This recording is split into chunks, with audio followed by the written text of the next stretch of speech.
Hey, Joey here. Do you have a junction box and you want to add some outlets to it? Might be a possibility.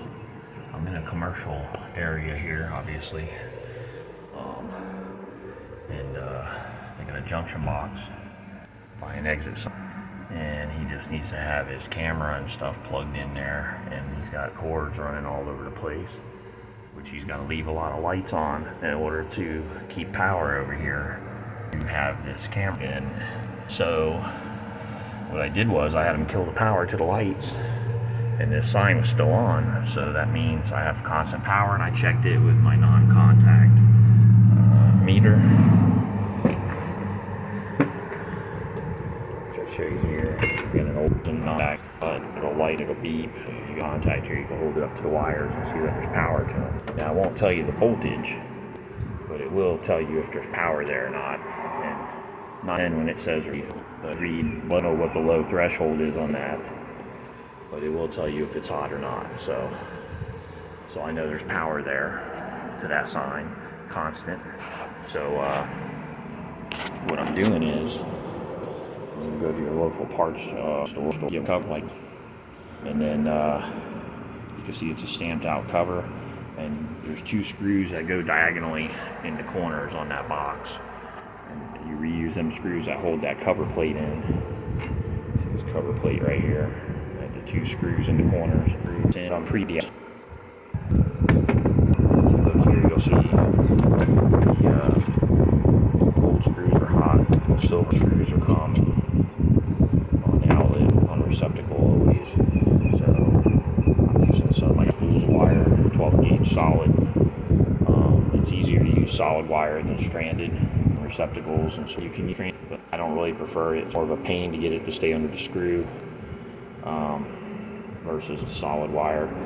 And I always carry 12 gauge wire because you can use 12 gauge on a circuit with 14 wire, but you can't use 14 gauge on a circuit with 12. It's 14 gauge wire for 15 amp gauge. So that's what I have. That's what I'm using. And I put pigtails so that way I could just tie in under there's red wire nuts up there.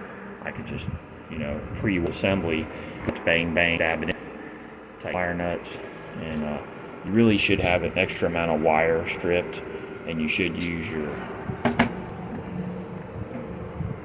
some linesman's pliers like these.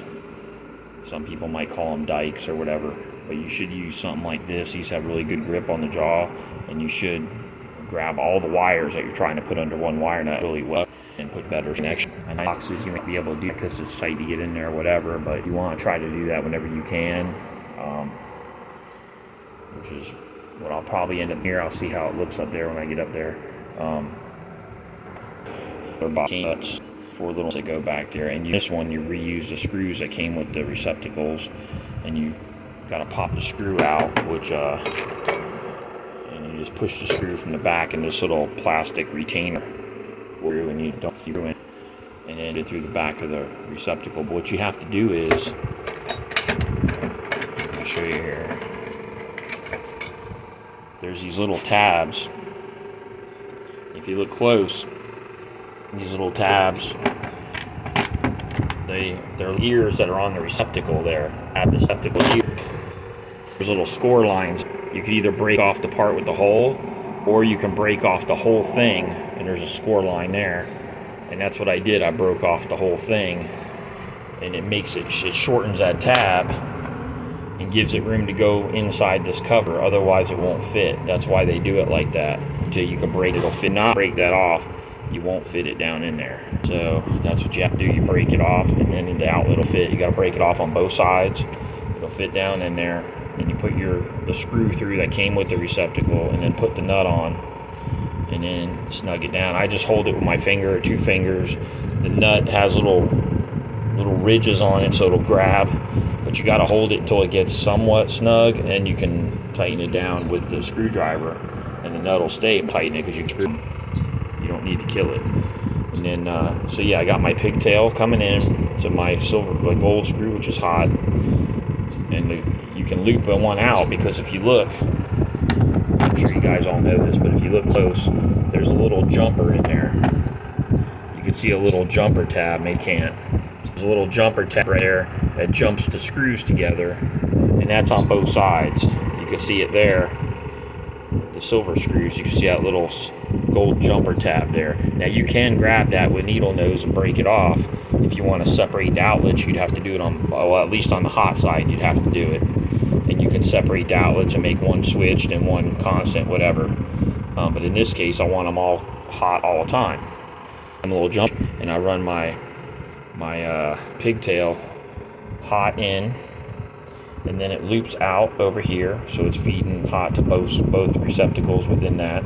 It jumps over here to this gold screw, feeds both of those, and that's it for the hot. And the same concept on the common coming in, and I use curve into the silver screw, jumps over to this one, so all common on both them receptacles, jumps over here, common here, feeds both those. And that's all you have to do. And I suggest pre-wiring this, especially this one with the pigtails, if you're going to do pigtails first, and use about, I think that's about 4 inches of wire or so.